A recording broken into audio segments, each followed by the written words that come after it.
Isaac, hello. I just went live as he walked away. Where'd he go? I lost Isaac. There he is. I hit I went live as soon as you walked away. Sorry. No, you're all good, man. How are you doing tonight? I'm good, sir. We're in the festive spirit tonight. That's right. That's right. This is the second night of Hanukkah, and we're getting into the Christmas season. And so we just thought we'd look a little more festive tonight. I thought I'd have time to put up like the little snow village back here, but that wasn't happening. Too much to do. So That's fair. That's all yeah, upstairs. We got the decorations up. After Thanksgiving, we like to Saturday we got the family together, yeah, the wife and kids, and got the tree up, put the ornaments up, oohed and awed over, stuff that's now old, right? Like yeah, how yeah. quick that goes. But it was fun to put it all together. So That's really good. Yeah, they're decorating the tree right now in the other room. So very nice. looking forward to seeing how it looks when it's all done. So we put the tree up last night. So yeah, very cool. It's actually cool down here in the south, so it's nice. I built a fire tonight, and so we're Very pretending nice. we actually get winter. You know. So, Yeah, 32 here and snowing as I drove home tonight about a half hour ago. So well, it's like 42, and we will not see snow. So. that's fair. Cool. So we are talking about holiday gift giving, and we thought we'd look a little more festive. I've got my oversized Santa Claus hat for my giant fat head, and my oh snap gingerbread man shirt. So, Very what nice. about Yeah, I you? got my hat. Got my. There's too much light coming at me, but these do light up. There you Light go. up Yep. necklace, and my Batman and Robin do the winter the winter scarves shirt Nice. there. So Nice. yeah, I'm a big found this one a few years back. I think my son and I each have a version of this. Thought it was just kind of a That's awesome. fun little shirt. So Very cool. So, very cool. So, just like it always happens in the game chat, we're going to be talking about games. We're going to be talking about gift giving, especially this episode. And we want to hear from you. So, whether you're watching on YouTube or Facebook or wherever you're catching the stream, comment. We'd love to see your comments. We'll throw them up on the screen and have a little conversation. So, you kind of wrote the opening question and everything. So, Isaac, what you got? I did. So I wanted to kind of throw out what is the best white elephant gift that you've either given or Hmm. received? And for those, maybe I don't know if you're unfamiliar. I know white elephant goes by some other names. Yeah. I'm not Dirty sure. Do you guys? Santa. There you go. Yeah, and There so we it's go. kind of the everybody brings some stuff, draw some Hmm. numbers, pass it around. Right? Sometimes they're fun, sometimes they're silly, sometimes they're just like, what the heck Yeah, did I yeah. just get? Right? So Ryan, something memorable you've given or gotten? So I'm actually the given. I didn't even think about this. I'm actually going to give a given and a gotten. So my favorite given gift, I gave a set of salt and pepper shaker dinosaurs. They were T Rexes in two different stances, and they were Okay. like porcelain, and it was salt and pepper. So you fill it up, and it's like a T Rex, and you shake the salt and pepper out of them. Love it. Those were really cool. Actually, that year I got corn holders, like corn on the cob holders. Okay. That was a pig's head and a pig's butt. So it's pretty good, trade off that Christmas. But my favorite gotten gift has to be I was a teenager and I went to some church event. It was like one of the first times I'd ever been to church, and so I was a preteen. I was like 11, and I got a gag gift. It was a white elephant gag gift, and it was a cap, a baseball cap, with a catfish that was stuck through it. So like the tail of the catfish was coming out the back, head of the catfish, Nice. whiskers like hanging down, fins, everything. I wore that thing for years. I have no clue where it went. So When you put in the notes a catfish baseball cap, I pictured like just a logo of like a minor no. league team. Like, oh, it's a fun I didn't realize you literally meant like a catfish. No, it looked like it was like a fully stuffed catfish coming out of both sides of the baseball cap. Wow. It was amazing. So you couldn't wear it anywhere. Like anywhere I wore it, I looked like a complete doofus. But it's fine. So it's fair. Still have it?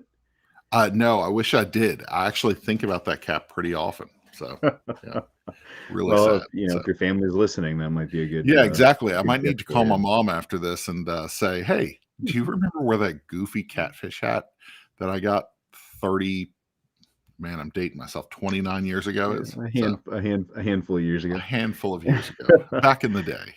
Well, we've always done something with like either like a Bible study group, or we've hosted youth, and we're gonna have some college students that we're hosting a game night Christmas party for. So we've got some opportunities to kind of do the same thing. But honestly, the best thing I've ever seen given, so I didn't give it or receive it, but it's hard not to mention this. I talk about it all the time with white elephant gifts. It was one of the quieter girls in this high school youth group we had. She brought a cactus and put it in a gift bag with tissue paper on top, and one of the louder adult leaders grabbed the bag and was like, see what's in this bag, and jammed his hand inside the bag, and then screamed to come up with all those little white, because it was one of the little white ones, just covered on his hand. It was hilarious. It was like the perfect like mashup of unexpected gift from the unexpected person. So the best thing I've ever received was also at an event like this. So Rick has us on mute, and he said the caption said you had a catfish on your head. Is this true? Captions got it mostly right. Yeah, so. It's true. It's basically true. Yeah. Thank you, Tony. We coordinated our outfits tonight. Appreciate that. Yes. The best gift I ever received was very odd, but kind of funny. Here in Northwest Ohio, Katie Holmes, famed actress, Batman franchise, Dawson's Creek, grew up in town here. She grew up in the city, went to high school here before she left and went off to New York. And when she married Tom Cruise, it became kind of a big thing around here. Yeah. Will we ever see Tom? Is he going to be in town? Will we see them? And somebody took a 8x10 glossy photo of Tom Cruise, autographed it, and swore up and down that they met Tom and had this autograph. But it was completely false. They just did it for the fun of it. But everybody's like, wait, is this an actual Tom Cruise autograph photo? That was our kind of went around. Everybody was itching to get it, but that's really funny. Not true. So at these during these white elephant gift exchange things, it's always funny. I remember there was a couple years back when I married into my wife's family. Their family is much larger than our family, like 3-4 times the size. And so we had these Christmas events all around the month of December. And I remember the first time I went to one of these Christmas events, I picked out a bag, and it was like this giant, like mixed nut like thing with like premium salted roasted nuts or whatever. And I'm like, okay, great. I kind of got the crap gift that time. The next year, I decided to pick something completely different. And instead I got something tall. It was a 3-pack cans of mixed nuts. I couldn't have known. Everybody laughed at me because I was the guy who picked the nuts from under the tree every single year. It's perfect. I mean, it's not a bad gift. So it could be worse. A bad gift, but I was like new to the family, and I'm like, oh man, they got that. Oh man, look at that flashlight over there. That's pretty cool. I could actually use that. So, but anyway, it's fair. That's fair. Yeah. So what you said in the show notes, what is your favorite tradition this time of year? So and I know a lot of us have different traditions. You and I are celebrating Christmas our home. We know this is the second day of Hanukkah, so our friends celebrate Hanukkah. Happy Hanukkah as well. Yes. Kwanzaa coming around the corner. We have New Year's Eve celebrations, which aka is also my birthday. If you need to send me a present, it's coming up. So happy early birthday. Thank you. But December just feels chock full, right? Of activities and so I kind of present as like, what's your favorite activity? And we got to do ours. One of my favorite things, we did it Saturday, and our local zoo, Toledo Zoo, is nationally renowned as one of the better zoos in the country. Nice. And they do this amazing display of lights that they start putting up on everything in June. and it's wonderful. It was snowing. It was chilly because it was snowing, but Yeah, there was no like cold breeze, so it was like a perfect night to go and saw some cool animals, saw the lights.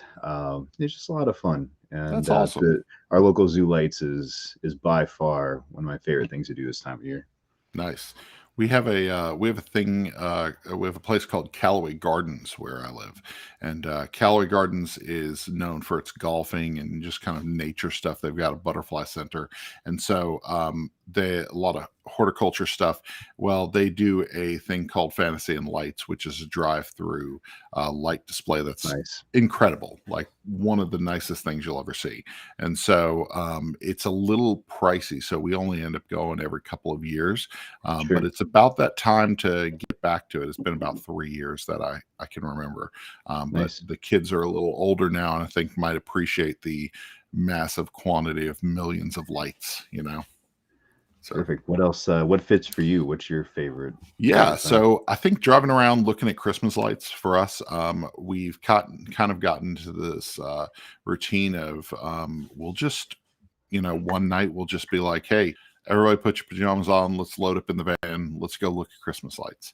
And so there's, of course, little websites that pop up and Facebook and stuff Right. like that. You can kind of find where the Christmas lights are. We have a thing called the Ludi House, which is a local person who has been doing this for 16 years, maybe 20 years, Wow. maybe. I don't That's know, awesome. but incredible light display for this family. And they give all the proceeds to the Children's Miracle Network. So it's really, really cool. So we always go looking at lights, and then of course a Christmas Eve church service. That was something that we started when the kids were really little, and so we've been to a couple local churches around here, just enjoying their Christmas Eve services. It's just really nice. It's just kind of that calm that you need um, during Christmas to reflect, to For sure. to kind of end the year. It's really nice. It's very peaceful. So That's awesome. yeah, Yeah, I love getting around, and we found that a few years ago, right? I'm sure most areas have them, that there's some website where somebody's tracking the big yeah, hot houses, and man, some of them, like, we would just run through neighborhoods and hope to find something, but when you actually yep. search out a couple of them, whew, There's some there's some people who crazy put some ones. displays out there.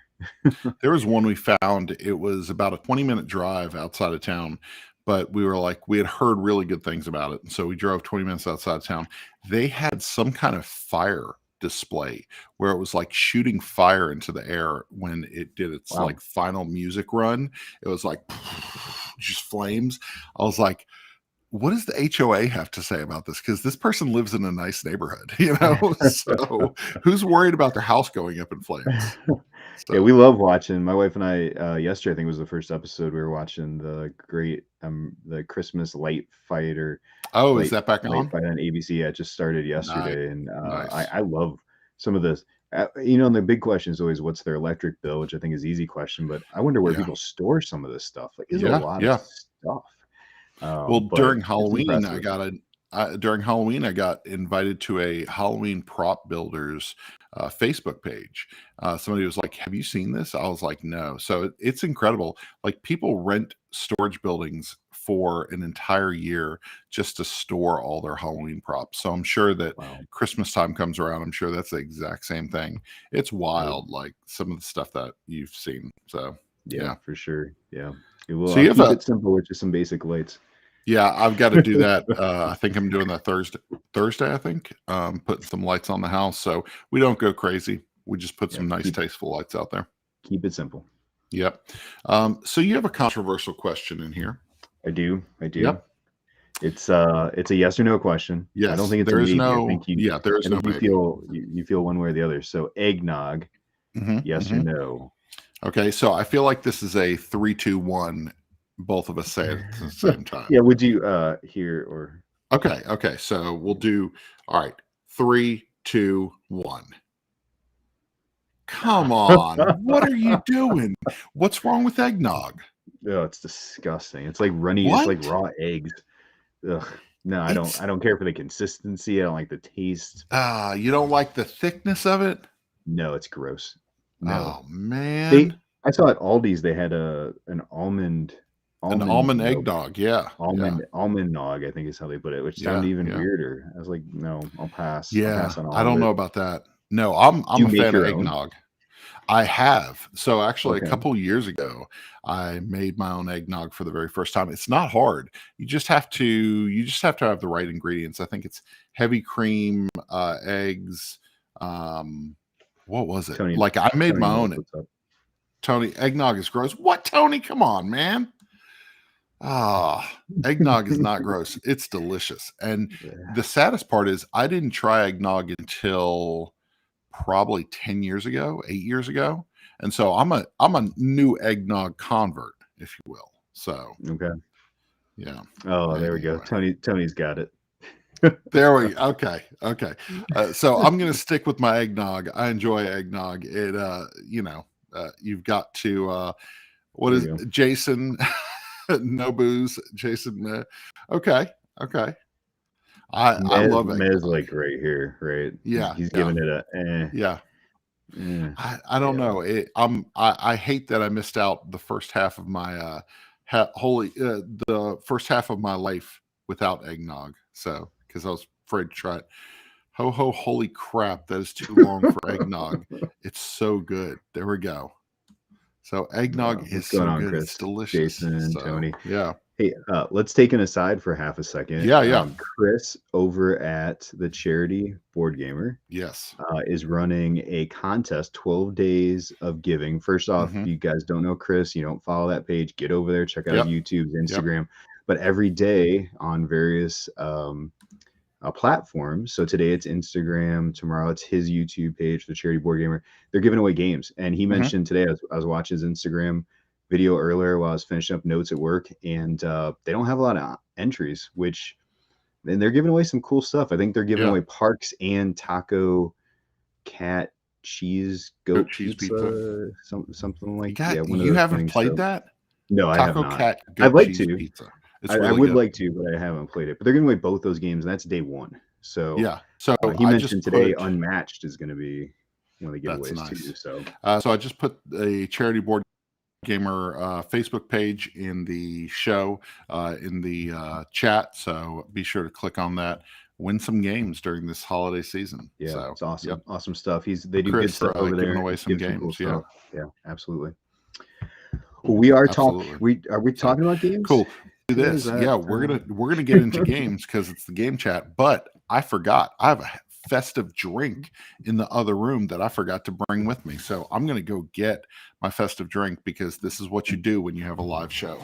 That's fair. I'll talk about what we're doing. So we're going to be talking about some games that you can give as gifts. So holiday giving gift guide for families, for teens, for children. So it's kind of that time of year. It's getting to be crunch time. The calendar is just about rolled over to December. So we want to say and kind of find games that are best for those type of groups. So stuff you can find on Amazon, you can find maybe at your local game store. We're going to break down a couple games in each of these different categories and say, hey, this is one you could pick up and give to just about anybody in this category. Yep. So I've got my little snowman mug, and it's got spiced apple cider because I'm still a little bit in the fall. So that's fair. I have water. It's Christmas water. So Christmas water made from the tears of the elves at Santa's workshop. But for these different things we're talking about, like as gamers, right, to kind of introduce us, I like to gift games. I love to introduce games to people, not just like, here's my gameplay, but I like to gift them. Is it hard? Do you find it difficult to gift games for friends, family, what have you? I don't know. I think sometimes it is. Like, so we usually there are a couple people in our life that we get their family a game during Christmas. Most of those have gone over well. Every once in a while, there's like, this seems like a really good fit, but I'm not sure. And you give it, and then you never really hear anything about it. But then there's other ones where it's like you immediately see pictures flowing in. They're like, this game is so good. And so that's a tough one. I think the good part about us being kind of content creators around board games is we kind of know the games that are a little more obscure. So we can give a gift that's kind of a little more obscure and get somebody deeper into the hobby. Thinking of something like On the Rocks, it's behind you. So I saw it earlier. I think it's directly behind you. Anyway. There it is. So something like On the Rocks. We've taught On the Rocks to 4 different couples. 3 of those couples have bought copies of it. And the 4th couple, they just ask to play it every time they come over, And so it's cool to be able to, because that's not a game that they probably would have picked up, Right. And it's not at Target. It's not where they're shopping. And so, yeah, I enjoy giving board games as gifts, and I always hope that it's a good fit. What about you? Yeah, no, same way. And I like giving them to younger family members, cousins, something that's kind of kid age appropriate for them as well. And I enjoy, sometimes we'll do game exchanges with local friends who are gamers, and that's kind of a fun challenge too, of finding something that's maybe something that they don't have or would be interested in.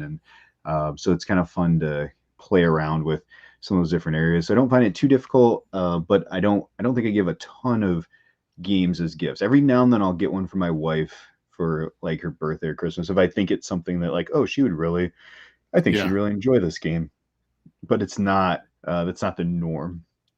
Right. So I used to, and we talked about this in an earlier episode, I think maybe, by the way, this is our 20th episode. It is. I saw that earlier. Yeah. I was going to happy 20th. Happy 20th. We're almost legal. Yeah. And so in one of our earlier episodes, we talked about gaming with our spouse and like giving the gift of a game to our spouse. Right. And, like Castles of Burgundy was an instant hit. Like I gave that to Erin. She fell in love with it. We've played Castle of Burgundy for years. She gave me Burger Up, and then she got obsessed with it. And she wanted to play it we played it like 8 times in a week. Nice. But then there have been some games where I got her Between Two Castles of Mad King Ludwig when it was freshly on store shelves. Got that for her. She didn't like it at all. In fact, I sold it this past year. She didn't like it. She didn't like the sharing with the neighbor, and it required too many people to play. It just wasn't a hit. And I thought that was going to be a good fit for her, but it wasn't. So did she like the Castles of Mad King Ludwig? So we never played that one, either one of us. But this one, that's one of my wife's favorite games. Like probably, oh really? I would say easily she would probably say one of her top 5 favorites is Castles of Mad King Ludwig. Between Two Castles is fun. I mean, it's good, but she loves the puzzly stuff. I think I've honed in enough to know like if I put a game in front of her, she's gonna love it, hate it, or say eh. And like when I played Furnace at Origins, I was like, boy, this is her game, no question. Yeah. And she absolutely loves it. And that's awesome. That puzzly, thinky, abstract thing is Calico, Cascadia, those all fit right in her wheelhouse. So Calico, last year I was trying to get Calico during the Christmas season, couldn't find a copy of it. I found it in January, actually, when we went on vacation after Christmas. Nice. Picked it up in a local store in Florida, and Erin and I both love it. We played it a lot last winter. So super solid. Yeah. Yep. So let's talk about some games. You have divided these up into different categories, and so we're going to each give 2 games that we would give to this group of people. So your first one is family. So if you're giving a gift of gaming to a family, what are 2 that you would pick, Isaac? So when I thought family, I thought various sizes, right? Could be family for me is 4. For some other people, it's 6 to 8 plus. Yep. And so I wanted something that could kind of scale up, scale down with some different family sizes. So the first one I thought of, I got 2 copies shoved in here. We talk about this game all the time, but I don't know how this isn't like, this is such an easy gift for a family. It plays up to 6 players. This one's going to play up to 12. It's all crammed in here just fine. But Super Mega Lucky Box from Game Right is the family game to go to. It's under $20. You're going to get this out of the box, take about 2 minutes to learn it, and it's going to Yep. roll great with the. And the nice thing is, there's no reading. There's some numbers, but there's no word Yeah. reading really that you really have to focus too much. I mean, there's a little bit on the scorecard, but for the most part, this is a all ages type of game. Absolutely. Yep. That was one we took two copies to the cabin with us with my family, and we actually took our 2 copies to Thanksgiving with Aaron's side of the family, and everybody enjoyed it. We had a really good time with it. So awesome. Yep. So one of my choices for families would actually be, I've got a whole pile of games, so I've got to sort these a little better. Space Park. This one's an older game from Keymaster Games. Space Park was one of those few games that, and you as a parent of kids that are teenagers like I am, it's hard sometimes to find a game that connects with kids. And so this was one that when I would put it on the table and I'd say, we're playing Space Park, it was really the first 3 people to sit down.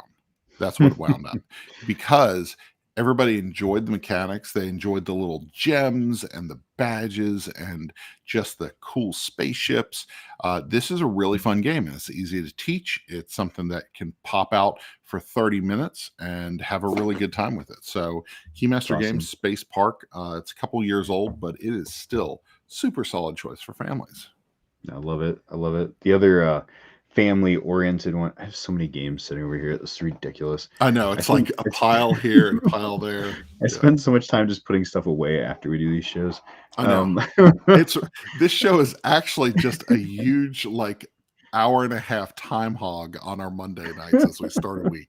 It's really a way for me to say, hey, I want to show you some cool games I have. And that's kind of what's moved into. I have one game I don't own, but I've played, but we'll get to that one. But this one I do own. This one was one of my top 10 games of last year. Family again, scales, 3 players to 10, 8 and up, hues and cues. I mean, again, no real reading for this. You stick a card in a 3rd grader's hand and say, what does this color remind you of? And you're going to hear poop, and good luck finding it on the board. It's going to be a family game that people are just going to love. And this game continues to get recognition on a national and worldwide level higher and higher. I think it was featured in Target's ad, like print ad this year for like, on which are mostly Hasbro, Fisher Price kind of stuff, right? Smithsonian mentioned this one recently in one of their write-ups. That's really cool. So it's Hues and Cues is just such a solid addition. As a family and party game, a group game, highly recommend. Yeah, Hues and Cues is such a good family game. I'm going to go with Draftasaurus. Draftasaurus is the tiny meeple dinosaur game where a handful of tiny dinosaurs, and they're going to choose one, put it in their dinosaur park, and pass it along. This one's so cool because it takes about 15 to 20 minutes to play, and then as soon as you finish, everybody feels good about the rules. You're like, let's do it again. Let's see if I can beat my old score. Draftasaurus is really good, and there's 2 expansions for it, the aerial acrobatics and something about the ocean or something about water. But I didn't know there's expansions. 2 expansions. Do you know what the best part of the expansions are? Is that they're not exactly the same size as the regular board wise, so it looks really stupid on the table. So, yep, that makes me very angry. But whatever, we're fine. We're not gonna have a what grinds my gears episode of. We should do that. What grinds my gears? We have a list of ideas. Maybe we need to add that to the what publishers are we angry with? No, I'm just playing. Oh boy. No, we won't do that one. But no, Draftasaurus is fantastic. The expansions are really fun. That is a great family game. So awesome. Well, our next category is solo games. Now, you may have a solo gamer in your life. I know I'm blessed beyond belief to have a wife and kids and friends and family that love to play games. So I know not everybody has that in their lives and still enjoy board games and maybe don't have the people to play them with, or want to play a lot more than everybody else wants to play. And so there's some options for solo games out there. Even what we just went through, like Super Mega Lucky Box has a solo option to it. So I picked up a couple that I think I would personally sit down and play solo. And the first thing I think of with solos are roll and writes. Like those are the ones that just kind of come to mind for me first. So my first one is a newer one from Stonemaier game, and that's Rolling Realms. And That's one that is on my list to try. I really want to check that one out. Yeah, I mean, I helped play test this in last summer because Jamie Stagmeyer, the head cheese over at Stonemaier, wanted to create something. He was playing with his buddies over Zoom, like a lot of us was, and he was kind of like, okay, I'm not hitting the stuff I want, so he made something up, and he literally would go on every day around noon and say, okay, grab this, print it off, join me, we're gonna play test this game live. And this is what came of it. And he took each of these cards represents one of the realms, is one of the games he's got. There's a Wingspan one, there's a Viticulture, and there's expansions for this thing coming. Like, who's already in this universe? There's another. Do you remember? There's another Terra Mystica has an expansion pack coming, and I hear rumors, and so I'll say that there are other board game companies that are going to be coming on board with their own realms in this game. So real easy to play solo. It was designed like most Stonemaier games with a solo mode created specifically for it, not as in like, oh, I guess try this. It's called like mini golf as the solo mode. Mini golf stuff. So that's cool. Solid pickup. When we're talking about solo games, I've got a shout out to Rove, which is a brand new wallet game from Button Shy Games. Rove, you are it's a puzzle. It's the spatial puzzle where you're trying to rearrange these modules to meet the criteria to make your little robot explore further. It's really funny. My son Josiah is so into spatial puzzles. He's so good at it and so smart in that area. We were actually talking about like what he wants to do with a career, and Aaron was like, if there's a career path where you have to solve spatial puzzles, maybe you just need to go into that. But with Rove, you've got the spatial puzzle where different modules move different ways, and you only have so many actions to move, and so it takes up a good amount of space, but you're supposed to beat seven adventures or 7 explorations to win. And I could only ever beat 6. My son gets in front of it and I help him out a little, help him understand the rules. 7, done. No problem. I'm like, cool. Make me look stupid. That's great. But it's really fun. It's a great single player game. It was okay as kind of a 2-player, people helping each other out. Me and Josiah were kind of working through the puzzle a little bit, but it's a really solid solo game.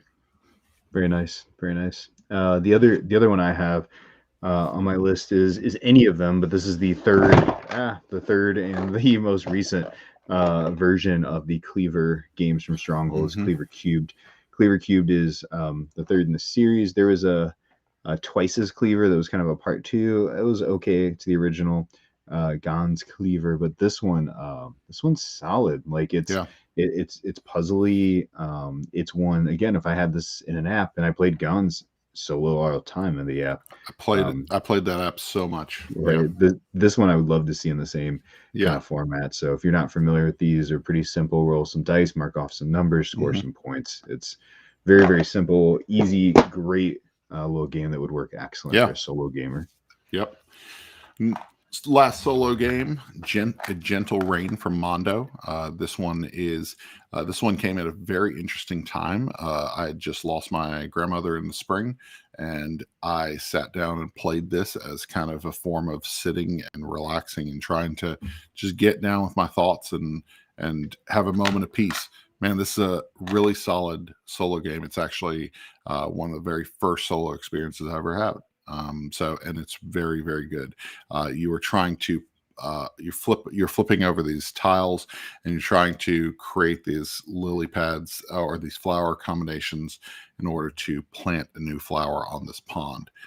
It's beautiful, and it actually works as a 2-player game really well. Aaron and I have taken that to date night and just sat there eating ramen and playing Gentle Rain, and it works really well at 2 players.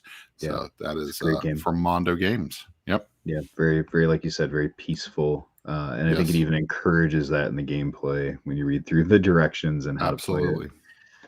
So the opposite of peace is playing games with young kids.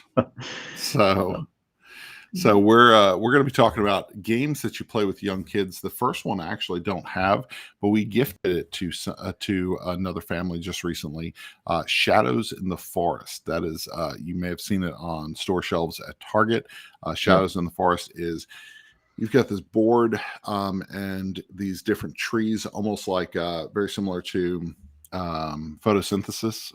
Trees are all around the board, little cardboard trees, and then you've got this lantern, and what you're doing is the lantern moves around the forest and shines light, and you're trying to hide, I believe you're trying to hide your creatures behind the trees so that they don't get spotted by the light. They loved it. Our friends have a 9 and 6-year-old, 9 and 5-year-old. So, Nice.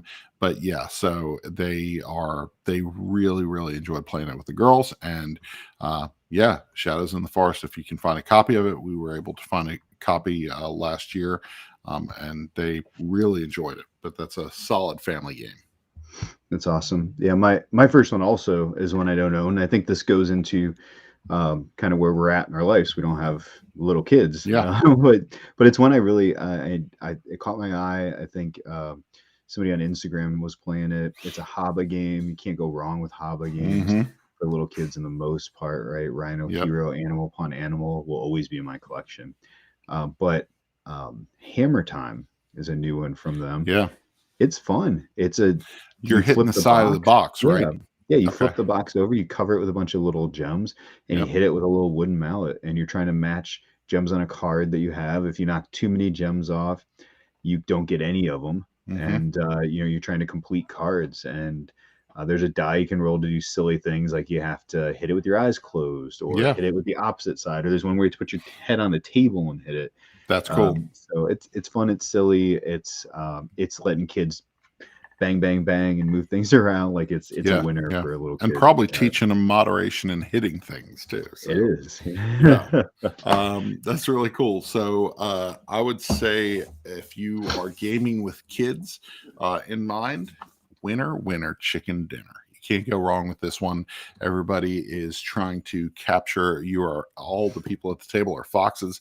You're trying to capture as many chickens and cook them into chicken dinners before Toby, the dog, catches up with you. And so the artwork from Shauna Tenney is just gorgeous. This is such a fun game, and the fact that there are a couple cards in this game that make you cluck like a chicken and dance a chicken dance. I mean, it's really fun. We played this one live. We did a live stream with Chad a couple of years ago when this was coming out, and really fun game. So if you've got kids, if you're buying for a family with some kids, this one's really good. I think it plays 2 to 4. Okay, so but this one's very much worth it. Once the kids get it down, they're going to be able to play this one on their own. So it's awesome. Yeah, it's solid. As always, solid games from 25th century. Always. So our next group is more where we're at, and that's teenagers. So playing with teens can be as much of a challenge as playing with little kids, because you have to have a game that engages them. It has to be a game that really piques their interest. And I find for the most part, it can't be something heavy, crunchy, leaving on the table for a couple hours, right? It's got to be an in and out, and it's got to be a good time at the table, right? Yeah. So Ryan, what's good? Yeah. So what first would be one, a good place to start. Werewords. Having 3 teenagers in the house, and our teenagers, boyfriends and girlfriends and such. This one is always an awesome time. When we have family over, we'll say, "Hey, who wants to play Werewords?" And immediately the teenagers jump in. They're like, "How many players can I play? Can I play? Can I play?" I'm like, "Yeah, Awesome. of course." Anytime I can get my teenagers to the table to play a game. Werewords is basically 20 questions with the skin over it, and it's really fun. It's fun to be the mayor, and it's fun to listen to people try to figure out these things, and the werewolves who are trying to deceive everybody and you're not sure who it is. It's easy to get sucked into Werewords, where you play 1 game, 2 game, all of a sudden you're 7 games in, and you're like, oh, it's 11 o'clock at night.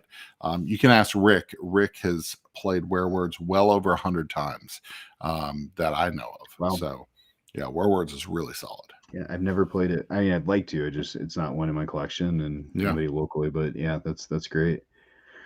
For me, one that came to mind immediately, and we've talked about this game ad nauseum. I will never stop talking about this game, and that's Skull King.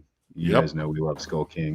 This is a great game for teens. You're banging on the table, you're smacking, yeah, you're yo ho hoing, you're backstabbing people, you're undermining them. Like there's not a better game for the teenage crowd. Mm-hmm. We were recently visiting some friends. My wife and I were, and they have a teenage son. I kind of told him I was into games. He and the three of them were like, I don't know, I'm not really interested. And I only had a handful of things. I pulled this out first, and I said, give me 10 rounds to convince you that this is amazing. And a couple rounds in, you get the, I don't know what's going on, I'm confused. But man, by like the fourth round, everybody's banging on the table. Your teenage son is like, this is a blast, this is so fun. Oh, dad got hosed over, I love it. So it's it's a great game for teenagers. If you don't own it, buy it now. We played during our trip with my family to a cabin before Thanksgiving, and so my teenage son was like, jumped on board. He was ready to play. Everybody at the table had played before. We're all playing, and my son is in second place, 10 points away from beating my mom, and he goes with a 0 in the 10th round. He's like, I'm going to get 100 points. I'm going to beat grandma. And I was like, it's not happening, bud. And I was the one to make him bust that turn. And it felt so good. Felt so good for him to lose 100 points in one round. He just glared at me. It was so nice. So we've got a question in the comments. Cody, I have a 4-year-old. At what point do you go from Kitty Shark Chase and 3D games like Break the Ice before you start modern kid games? I think 2 of the ones that we've mentioned, so Winner Chicken Dinner with a little assistance, I think that a 4-year-old could play that, basically just knowing what the card says. You just say, hey, when you see this chicken card, that's that's what you can do this. And then you mentioned Super Rhino and Animal Upon Animal, both Hobby games. I've seen plenty of my friends with 4-year-olds who play those games, and it's especially something like Super Rhino Hero. It's fun for even the adults, it's not, I get it, because I remember playing Candyland with the kids and playing like Hi-Ho Cheerio. Really, oh man, don't even get me started on Hi-Ho Cheerio. And so, but yeah, so there are some good ones out there. My favorite playing with the kids was the Amazing Labyrinth. The Amazing Labyrinth is such a fun game, and it's very easy for kids to get the spatial thing. There's some thinky parts to it. I just realized I skipped my second young kids game because I only said Hammer Time. What's your second? So this one is, we played this with some young family members. I cannot recommend Drop It from Cosmos. It's really good. And this game is fun with adults. You'll have a blast playing this with kids, because there's not a lot of thought process to this, and there is a lot of thought process to this, right? You can just drop a piece and go nuts, but this is a challenging game. So it is. Kind of like you were saying, to answer Cody's question, a lot of it, when you talk about modern kids games, Haba, Cosmos, Kids Table board game are all making amazing games that you start. Even Kids Table, I think, has like a easier and harder version for their games. So Food Fighters. Food Fighters is a great, the artwork's so cute. It's really fun. There's a little bit of strategy to it. You're rolling chunky dice. Food Fighter. Yeah, that's an awesome option. So Kelly says, my nephew at 4 watched us play a round of Uno at a reunion, and 30 minutes later won 7 games in a row. Yes, I totally believe that. Tell you, hook them in. There we go. Get them on a game and get them into it. You know what? Even a 4-year-old, as long as they're not putting dice in their mouth, they can play Strike. So this is a game that my teenagers love. They will play it with their friends without us prompting them. They'll bust this out. If somebody's playing Strike, it's so easy for people to come in and drop in, drop out, and this thing stays on the table for an hour. Easy. So Strike is a really fun one for teenagers, and it would be an option for a 4-year-old that doesn't put dice in their mouth. So it's very true. And Jason mentioned the kind of bigger version of Strike, which is tumbling dice from Eagle Griffin, is a blast too. Like you get that set up on table. It's a fun game to play. Yeah. So I was thinking of another teen game, and as I was kind of like going through, a barrage of games, I was kind of looking at more from like my daughter's perspective, like what she really likes, and she likes something that's puzzly but not stupid hard. She likes it to have an end, right? That that after a certain point it's done, and she wants it to look nice. And to me, those things all fall in the hands of Sagrada from Floodgate Games. Sagrada is beautiful. It's easy to play. You could download the app, have somebody learning to play it that way just as easy. But man, this game, like, this is a perennial. This is one that's never going away. Right. And I remember the first time I played it, my buddy Randy over with our team of gaming sidekicks had backed it, and all the rest of us had. He gets it to the table, and I'm like, dude, this game is amazing. Like, how did I miss this? And I've always been a fan. I got the Sagrada face mask that they put out, but Daryl Andrews, great creator, did an amazing job with this game. This is one you got to get for teens. They will enjoy it. You get a little bit of dice rolling, a little bit of thinking. It's a fun puzzle. It's really pretty. We've got somebody just gave me the 5-player expansion for that, so I have to open that and play that, and I know I'll play it this Christmas as we get together with family. So we have another one. Cody, also teach middle school, and my students love games that we play at school, like Bang, Shadows over Camelot, Resistance. The game, heck, we even played Black Orchestra and Castle Dukes. I don't know Castle Dukes. I don't know that one either. Wait until you get a hold, Cody, of Green Team Wins next year. Oh my goodness, the best. I just want to include it on my list, even though it's not even out. I know. Well, that's the thing. Is it going to?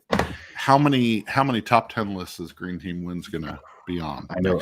Right now, it's pushing hard for me. So, Cody, you're going to love it. We talked about it in the past, but it's a great group game. There's still. I played the print and play with a group of college kids, and they're still talking about one of the questions like 2 weeks later in conversation. I've heard it's crazy. Yep. So Hank says my high school students love One Night, Ultimate Werewolf, and Resistance. That is true. It is interesting because we will be around teenagers that won't socialize with any adults in the room, and you mention werewolf and they'll come to the table. So it's very interesting. So couples and 2-player games. This one is, we are thankful enough to have spouses that love to play games with us. And so we're going to throw out some 2-player, not 2-player only, but excellent 2-player. Royal Visit, Yellow published this, and this is one of the best 2-player games. It's because it was a 2006 release, I think, originally. It can't be in my game of the year running, but this is fantastic. It's a tug of war. You are working with cards, and the game plays so fast, and you get used to just this rhythm. This Royal Visit has a rhythm to it, and you throw down these cards, and you're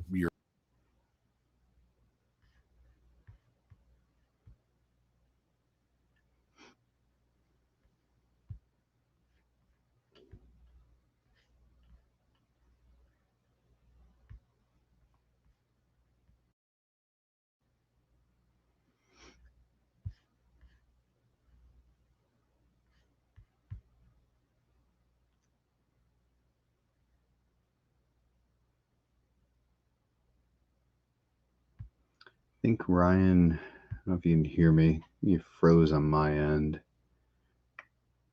Let's see. For anybody still watching, is Ryan not moving?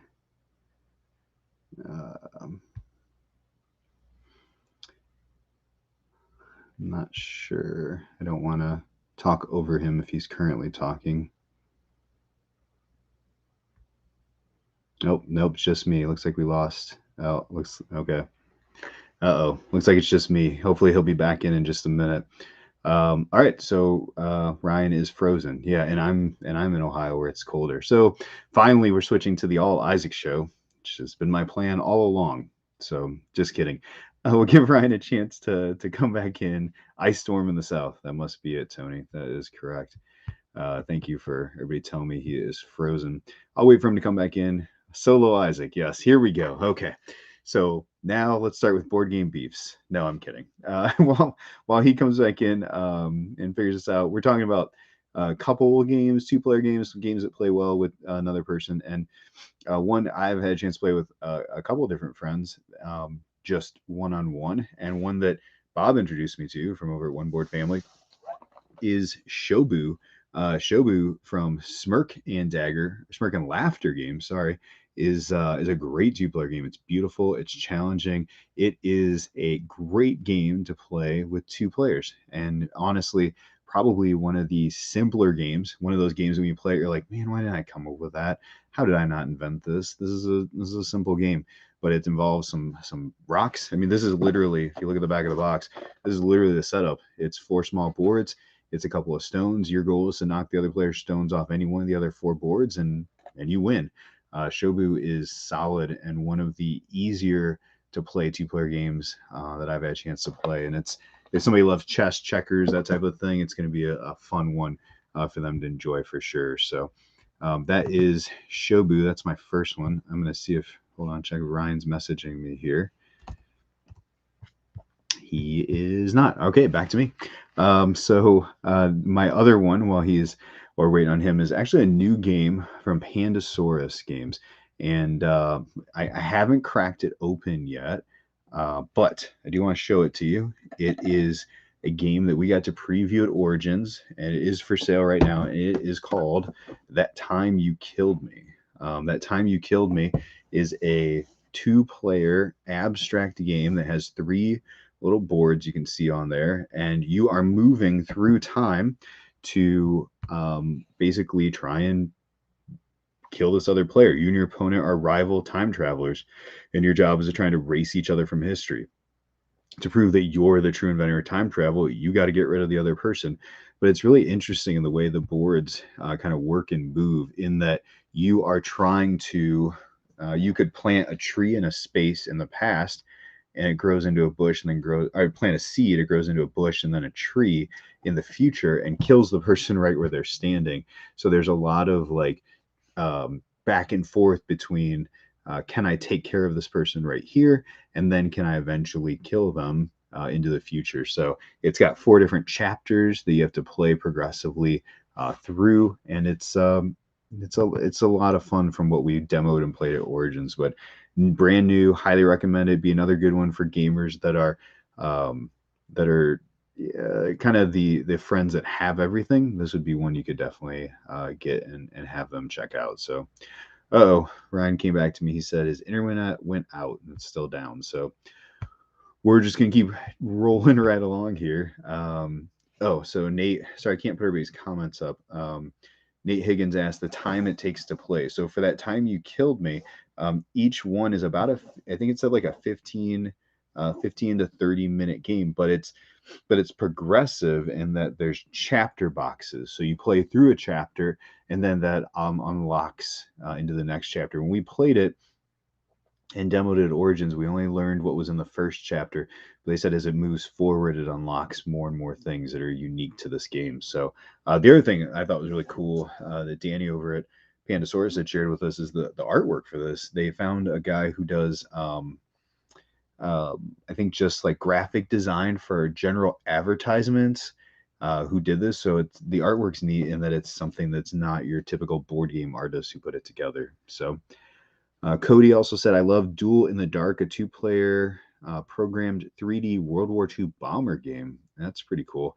I'm not familiar with that. But yes, Nate, to answer your question, each chapter is around a 30-minute game.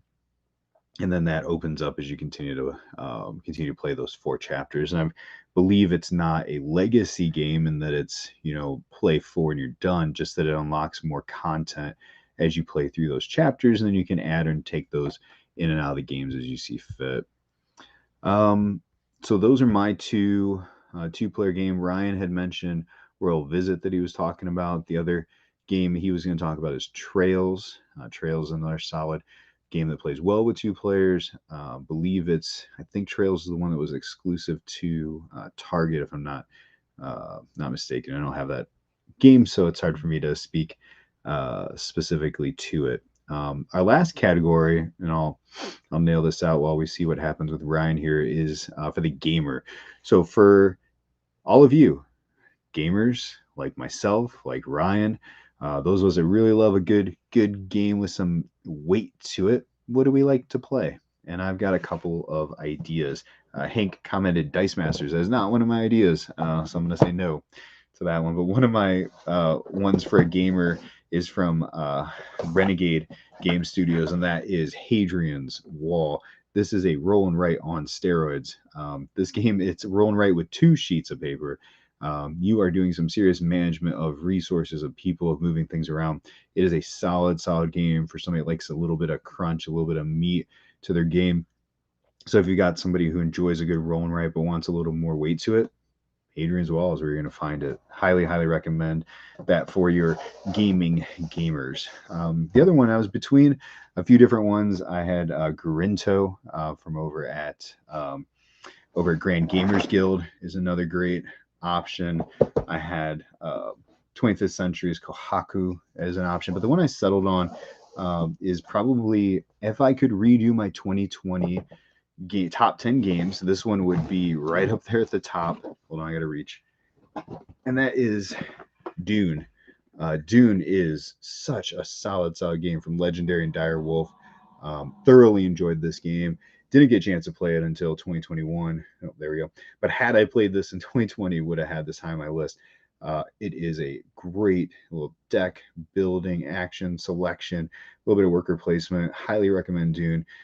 For those of you that are big gamers, even if you don't care for the theme, and I'm not a Dune fanatic, so I wasn't buying this just for the theme. Dune as a game is super solid. There's an expansion coming. They just released a pack to kind of pimp out your current collection, to deluxify it. So Dune is a solid addition for a gamer that maybe is looking for something that maybe they might have missed or didn't have a chance to play. Hank said, so good. Totally agree. Really enjoyed Dune.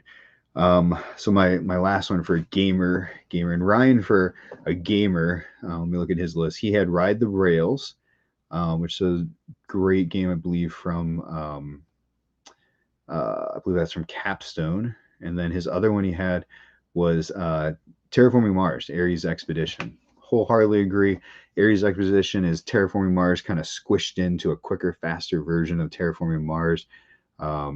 It's a Target game that was a Kickstarter last year, and right now on Amazon you can actually get the Kickstarter version with the recessed boards and the extra cards for, I think, like $30, which is a solid buy. If I didn't already buy it at Origins this year, because I thought that'd be the only way to find it, I definitely would be buying it off of Amazon right now. So those are his two games that he picked. My third gamer's game is from Arcane Wonders. This is Furnace. This game is beautiful, right? This is hang on your wall kind of art. Furnace is it's a good game. I was talking about this just a few minutes ago. My wife really enjoys it. It's resource management. It's getting the right things off the cards to build the other things, to get the resources you want, to get the victory points you need. It's smooth. It's 4 rounds. It doesn't overstay its welcome. If you enjoy a game like Century Spice Road, you'll love Furnace. It shares a lot of the same qualities and lifeblood with that game. So that's what we've got. Looks like Ryan's in the comments now. So Ryan is probably just making a little bit of his comments here. So Cody said, I heard Barrage is Cutthroat. Has anyone played that? I have not played Barrage. I don't own that. I don't know if any of our local group has Barrage. So that's This one, sorry, Cody, I'm not as familiar with. So we usually end with what we're currently playing. So for Ryan, I'm going to start with what he's got on his list. Ryan has 2 games on his list. I actually have one of them within reach because I've been playing it as well, and that's he has recently been playing Arch Ravels. So Arch Ravels is a game about knitting, and you're creating these colorful patterns. You can see the little guy there on the side of the box. It is from Arch Ravels from XYZ Game Labs. I've had a chance to play this as well. Really enjoyed it. It is a fun, easy game that is just some collecting of resources, building some different things out of yarn, and then getting the most points as quick as you can. So that's one Ryan's really enjoyed and has been playing quite a bit of recently. So yeah, Ryan said it's a great family weight game. And then Todd, how's it going? He said Barrage is a very cutthroat game. So Cody, there's your answer. Todd's played his handful of board games, so I would trust what he's saying. That's a very cutthroat game. What else has Ryan? And Jason also said Arch Ravels is great. Wholeheartedly agree. Really enjoyed playing this one. It's a beautiful game too. It just looks good on the table. Ryan's other game he's recently been playing is Pogs. I don't know why he put Pogs down, but Pogs is a game with they look like quarters, like big $50 quarters. It was real popular in the early 90s. I don't know. I'm just reading his show notes. He put Pogs is his other game. For some reason, he's commenting in the thread. Fuji Flush is his other game. Fuji Flush is a great game that's actually out of print. You can find it over on eBay, but Bob introduced it to us at Origins. We all went out and bought copies on eBay. It's a great party game for up to 8 players. Plays quick. Just laying down some number cards, getting rid of your hand as fast as you can. But Pogs and Fuji Flush round out Ryan's top 3 there. So, Cody has a good question before I share my 2 is what do I think about Picture Perfect? So I bought Picture Perfect at Origins. I played it twice since then. It is novel. It is unique. I don't know what the replay value on Picture Perfect will be. However, if you're kind of a curator of games, a collector of games, which I'd be very honest, I'm a collector of games as much as I play them, it's a game that is not going to be like anything else in your collection. So it's got a uniqueness that you can bring out to the table. I kind of wish it played more players than 4. I think that's the one caveat to me is it feels like it would be a cool game with a lot of players at the table. But Picture Perfect is a very unique game. It's definitely one you need to try. And I think it's going to stay in my collection just because it's not unlike anything else I own. Thanks for all the questions, guys. This is great. I appreciate all the comments. So the games I'm currently playing, 2 games. First one, and one of the better games I've played recently. My buddy JT from over Game of Sidekicks drove down to come play this with me. I've got to play Weather Machine, the new Lacerda game from Eagle Griffin Games. We've got some content over on our TikTok page with this, but this, I mean, just check that out, right? Like this game is just absolutely gorgeous. Tool does not disappoint with artwork on this thing. Weather Machine is amazing and one of the best Lacerda games. There's 7, I believe, from Eagle Griffin. I played 5. This is right up there with me. It's smooth. It's just got this flow. It's currently on Kickstarter, I think, for another 2 weeks, give or take. Definitely get at it, try it, check it out.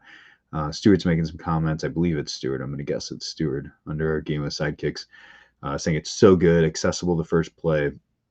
Totally agree. It's heavy. I mean, it's a Lacerda game, so it's not going to be a fast play, but it's a very enjoyable play and one I would highly recommend you check out.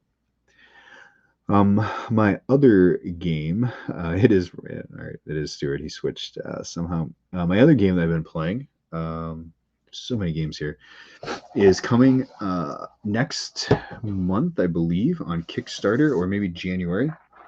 We'll be talking about it. We're going to tell it closer. And yes, and Stuart put Weather Machine is on TTS, on Tabletop Simulator.